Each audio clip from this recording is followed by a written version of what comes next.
Agencjo towarzysko. Ze dzieckami, jakich już godą, trzeba dać pozór. Ecie, u nas łozewżyli we dawniejszej wanielickiej farze taką moderno, teroski agencja towarzysko. No i kiejsi przy wieczerzy 12-letni synecek pyta się prąd. Tatulku, a co tak naisto, co tak prawdą robi się we takiej agencji towarzyskiej? Ojciec dziebko stąpiony we sztichu łodżyko.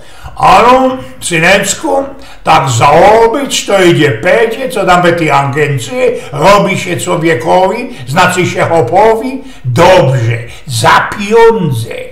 Synecek, ale był zwierowny i ogromnie docierny i gdyż kiejsi kierbnął od swojego ojca zwykłowy taschengeld, srokszy jak zawdy z kuli dobrych notów we szuli, miasto do kina poszedł do tej naszej chorzowskiej agencji towarzyskiej. Gringo dodźwierzyło, że wżyła mu moc, zadziwiono półmuter i pyto się go. A co żeś ty, synecku, chciał?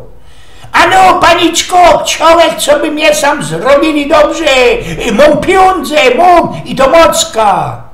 Ta starucno półmuter napytała go rania, zatem zakludziła ci go do kuchyni i ukryła 3 srogachne sznity chleba, poszmarowała fest masłem i miodem i dała temu syneckowi.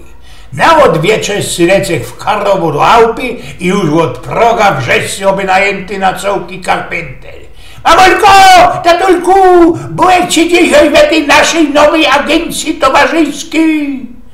Ojciec chnecki śleciałby ze stołka, mamulka wyblyssuła ślepia. No i co, pytają zdębiałe.